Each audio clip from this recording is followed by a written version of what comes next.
Hello and welcome to the Heartbound Editing Podcast. This is episode 48 of the weekly Story Savvy series, where we tackle the 52 biggest self-editing topics and tips to help you make your good story great, as an aspiring author asks me, a developmental editor, all of the questions that you have wanted to. We have covered so much in this series so far, including last week's episode on getting the most out of your final self-editing full read-through of your manuscript. Today, we're going to talk about getting unstuck if that happens to you anywhere in this process. By the end of this episode, you'll hopefully feel confident either half-assing, skipping, or otherwise powering past any topics that you get stuck on without feeling bad about it because you really shouldn't have to. Joining me to ask all of the questions is my friend and co-host, Agnes Wolfe. Hello. Hi, I'm an aspiring fantasy author who hopes to release her first middle grade fantasy later next year and also host and founder of Authors Alcove. I'm here today to tackle how to move forward productively if you get hung up on an earlier step in the self editing process. So I am so glad that you mentioned at the end of last episode that one of our listeners had brought this up to you because it's something that I probably could have personally brought up to you because I do feel a little bit stuck at the moment. And I know it's somewhat in my head and all of that. So, why do you feel this particular episode is important and to go into depth in? I think that this is a great topic because I've heard about this happening to so many authors. I've hit this in my own writing and self-editing, so it's relevant. And this is kind of the moment where we just talked about final read through, where folks are probably the most stressed about this if they're going to be. It can be really easy to fall into feeling like we have to get every step or one particular step done before we can go on to do another, especially if the step that we are stuck on seems to feed into future decisions or future steps pretty heavily. The listener that I mentioned earlier who asked for this topic, and I'm so glad that they did, specifically mentioned that they were stuck on figuring out their audience, or specifically their single audience member that they were telling their story to, and asked if we could address that and what to do in that position. So, what would be your answer to be to them in that particular situation? I would suggest that you pick somebody you know well and just run with that. It doesn't have to even necessarily be accurate, but having anyone in mind that you're telling the story to is better than nobody by a long shot. So if you are stuck on your audience, go ahead and just say, you know, my mom or my best friend from high school who I haven't seen in a decade because she used to read romance. Having anyone in that metaphorical position of sitting across the table from you going through these edits is something. If you don't want to do anything to come up with an audience member, then what I recommend doing is putting yourself in that position as much as you can.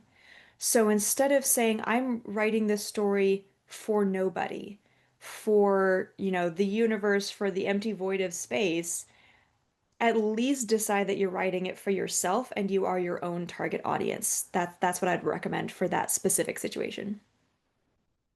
So I know that's one example. What are some other common places you feel like authors get stuck in their self-editing process? I think it's most likely that authors are going to get stuck on the early topics from this series where we were making big story decisions about massive elements that affect the whole story. So the big likely culprits are probably picking or clarifying or getting into a niche genre, really trying to define or deliver your message or theme. What the heart of your story is can be a little bit difficult to really define or use, so you might be stuck on that. You might get stuck on the big moments in the story, like the midpoint or the climax, or on certain aspects of trying to get your protagonist or your antagonist's character arcs squared away nicely.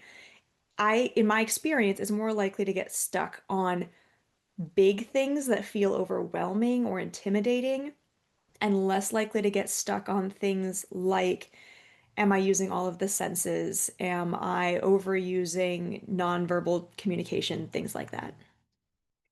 So, could you give us just a little advice on getting unstuck with each of these examples? I can try. So the first example that I mentioned was genre. And this is kind of a similar answer to audience, but from a different approach. With genre, I think that you kind of need to step back even further and decide if you are writing genre fiction. Because if you're not, that's a valid choice to make. This series is geared towards genre fiction, so a lot of the advice is specific for genre fiction. But if that's not you, fine. Take the advice that feels applicable and helpful and ignore the rest.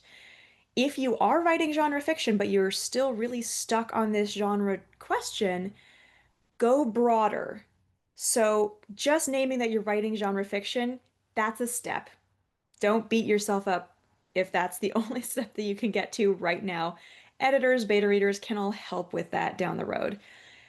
But I do recommend going back to that episode on genre and looking at it, listening through it again, just from that very high level perspective of what am I delivering the most in this story?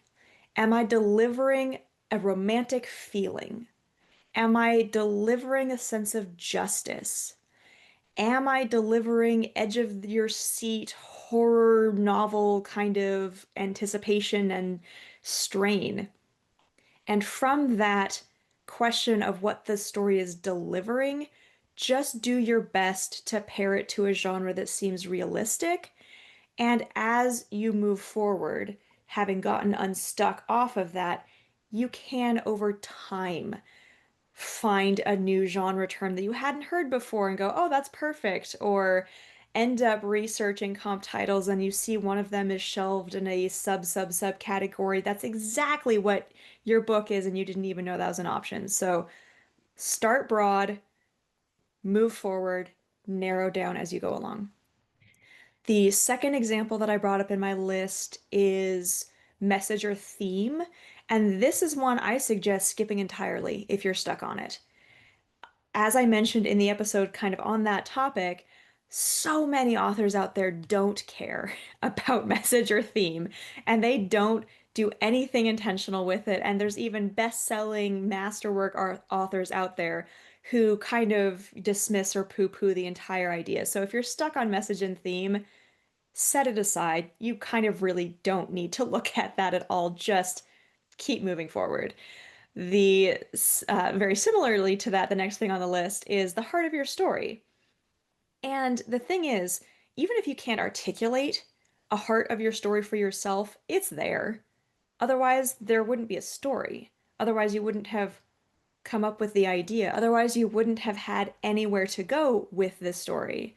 So, again, if you're stuck on that one, maybe try backing off, maybe try approaching it from a different mindset, maybe start with the emotion and then try to describe what happens around it, but don't get stuck on it. And if at the end of the day you have nothing to show for that whole episode, that whole step, ignore it, move on. From there, the other things that I listed are a bit more, I'll say necessary. I try to avoid absolutes, but you kind of do need to have a midpoint in your book, and you do kind of need to have a climax, especially if it's genre fiction. So, what I recommend here is narrowing down on that event and just reading through it maybe 3 to 5 times, just that one scene over and over and over. And then take a step back and look at your list of chapters to help your brain sort of conceptualize of the whole story and see if any inspiration comes up. Try going and doing chores or going on a drive, whatever kind of helps your brain get in that more flow state kind of headspace, and see if anything comes up. If it doesn't, but you know that there's something there that is sticky, that is still in need of more correction or improvement, make a note of it. And when you get outside feedback for the first time, be that a dev editor, critique partner, beta readers, mention that to them, which we'll get to in a whole episode in much more depth. But remember that there was a point there that needs fixing and ask for help in figuring out what it is that you're not being able to see there from somebody else. The idea of the character arc issues is pretty much the same thing. Sit with it, close your eyes, try to imagine yourself in this character's shoes, maybe go read something else and see if you get inspiration for a certain character dynamic or interaction. And if you're not getting anything out of that, if you're still just stuck on this, write it down as clearly as you can of, hey, I am stuck on my antagonist's speech in praise of the villain in the build up to the climax. So that when you can come back to it, or when you're getting outside feedback, or when something else finally clicks somewhere else in the story and it opens up a new opportunity, you're not going to forget that you needed to address that. And in all of this, I'm going to refer everyone back to the episode that we did on revisiting gaps and sticking points. There's a lot of overlap here. So I hope that that answers all of those questions. So I know like me and my husband actually were talking about just how I feel kind of stuck at the moment. So I just want to ask, what if it's not one of those things? What is some more general advice for getting unstuck from other less specific topics? Regardless of what the specific hang up or sticking point is for you as an individual, for any listeners, you really can and should completely skip something or do a half-assed job on it if you can't get through it the way that you want to get through it. I realize that the term half-assing it can seem harsh and for perfectionists can kind of trigger us a little bit. So let me explain that a little bit more. One of the best pieces of advice that I have ever gotten for my personal life, like not even just writing advice, is if something is worth doing, it is worth doing poorly. If taking a shower every single day is worth doing, then it's worth doing without full skin routine, without washing your hair. It's worth doing kind of shittily if it's worth doing at all. And that applies to self-editing or writing of any other kind. If it is worth getting your climax in good shape and so that it's all one coherent, big, impressive event, then it's worth doing that even if you're kind of bad at it. So that mindset can be helpful. And if it's not, or if it doesn't apply or feel helpful to a specific instance where you're feeling stuck, scrap it. Absolutely give yourself permission to go, you know what? I'm not getting to this. I need to move on. And you've mentioned several times in this podcast that that's essentially where you got before giving your manuscript to me. You wanted to do more on it, but you were feeling stuck and you made that call of, fuck it. I'm gonna gonna send it to her anyway. And it worked out great. It worked out fine. I don't think that there was any significant downside to that. So bearing that fuck it mindset in mind can be helpful. I will also refer back to what I mentioned earlier about anything is better than nothing. If you want to do one, one pass through of these two scenes that have issues and just do what you can in a day or in an hour, that's better than nothing. If you can't get your antagonist in great shape, improve him a little bit. Make her just 1 degree more interesting or evil or whatever. And then related to that, try setting yourself a deadline. So tell yourself, okay, today I've got 2 hours to work on self-editing. Just today, I'm going to spend all of those 2 hours going through and trying to clean up this plot thread that got confusing. And then tomorrow, I can stop thinking about it because I've done what I can. That's enough. I need to move forward. So I imagine I'm not the only person like this, but what if a writer gets stuck on something else entirely, especially if it's really vague, like just not liking the story they wrote? That's not my case, or not wanting to show it to anyone else, Mm. which might be a little bit, or any other form of feeling discouraged or stuck, and maybe even in a mental health sort of way. Do you have any recommendations there? Yeah, first of all, I'd send people back to the episode we did just on mental health. I think there's still value there, and I'll try not to repeat myself too much. If you're feeling resistance, which it sounds like you're talking about there, more than being stuck on a particular step in a process, I suggest trying to talk through it with somebody else. Maybe this is posting in a group to a bunch of strangers who are also writers and asking for advice. Maybe this is talking to a friend or a family member or a therapist. Anything like that, talking through it and getting even a little bit of that sort of sounding board dynamic going on around it can be very, very helpful. If you don't want to actually rope anybody else into it, journaling through that resistance, through that stuckness, or just pacing around your house ranting about it to yourself, which is kind of what I do, can be very helpful because, again, it just gets things moving. And you go from feeling like you're up against this wall with this resistance and stuckness, and just talking about it can just move things a little bit and allow things to start flowing again. So, journaling, talking to yourself out loud, talking to your pets, whatever the case may be, can be helpful as well. And then the last piece of advice that I have on this is try pretending that you are somebody else as you approach these edits. I feel like it's pretty cliche that people talk about self-editor or sorry, self-publishing authors in particular needing to wear multiple hats. You have the creative author hat, and then you also have to be able to, quote, put on your editor hat to have this brain shift to then go into that. So if you're really stuck, feeling resistance, try sitting down in front of your manuscript and telling yourself for a moment, okay, I am somebody else, and you can give them a name. It can be somebody real you know, it can be a well-respected editor you've heard of or read their book. Sit down, tell yourself, I am so and so. How would I, this other person, deal with this? And sometimes you'll get a little bit of that movement, sometimes you'll find a little bit of inspiration, and sometimes just getting out of your own emotional attachment to whatever is happening there can also be very helpful.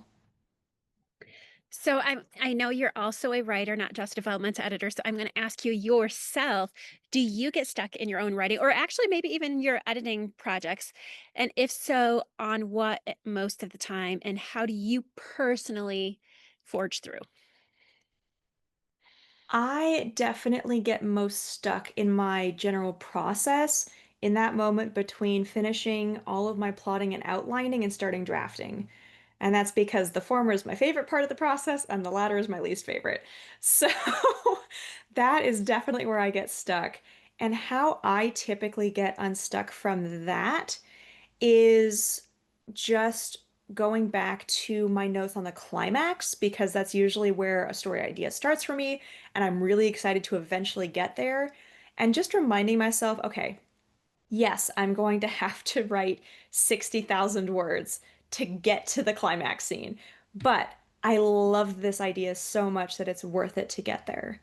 As far as editing specific topics go, I tend to get the most stuck in self-editing, sort of around that cusp between looking at plot, character, and world building and moving into the polishing stages. That's a big reason why we ended up doing a break week at that cusp in this series. And that is because in my own work and my own personality, when I'm hitting that moment, I'm moving away from feeling like I'm a storyteller and moving into feeling like I'm, doing a repetitive, monotonous, boring grind on my book. So, how I typically try to break through that is that is the point in my own process where I will give myself a deadline.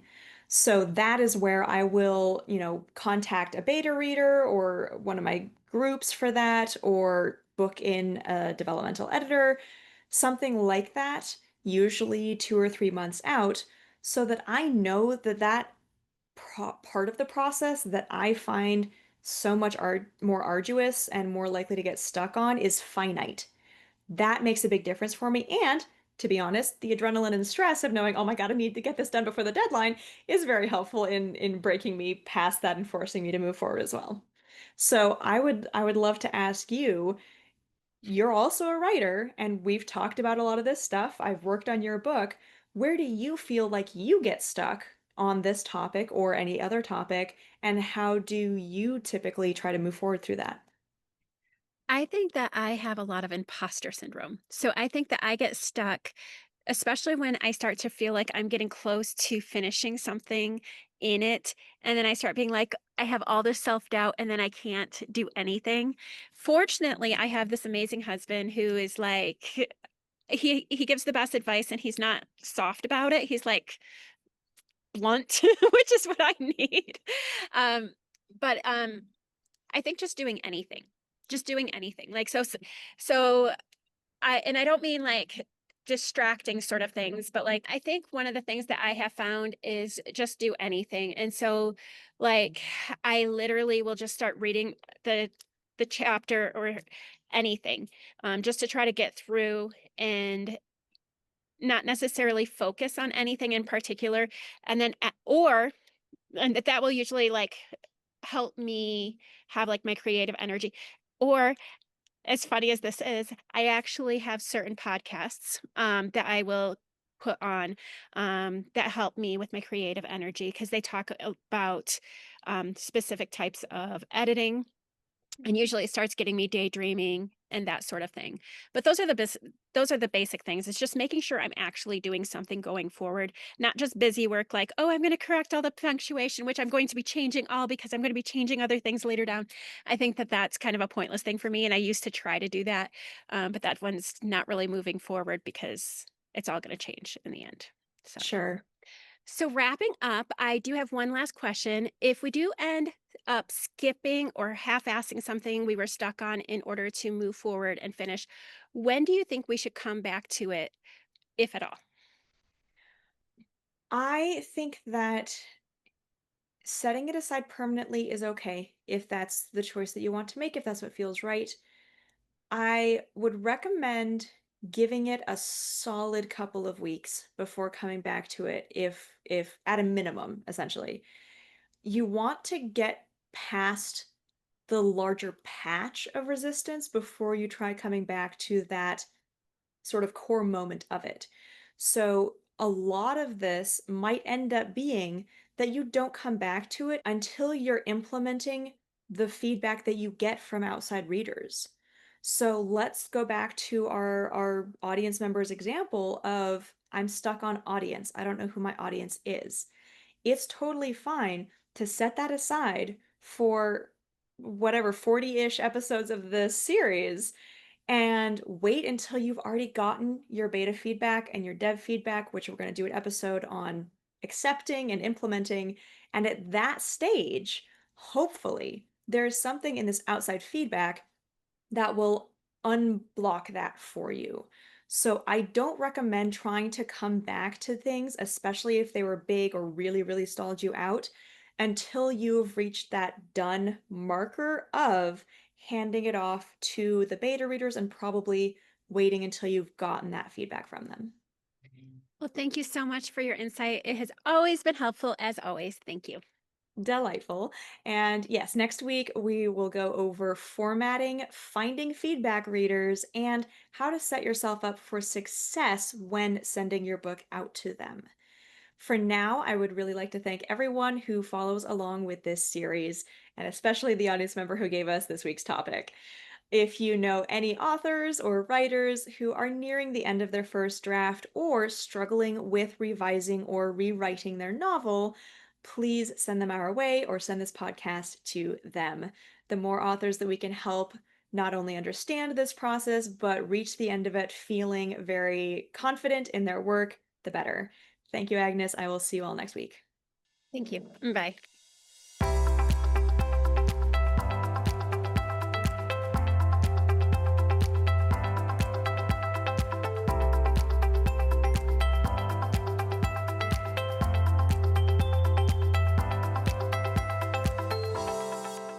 Thank you so much for listening to the Heartbound Editing Podcast. I look forward to bringing you more content to help you make your good story great so it can change lives and change your world. Follow along to hear more, or visit my website linked in the description to learn how I can help you and your story to flourish. See you next time.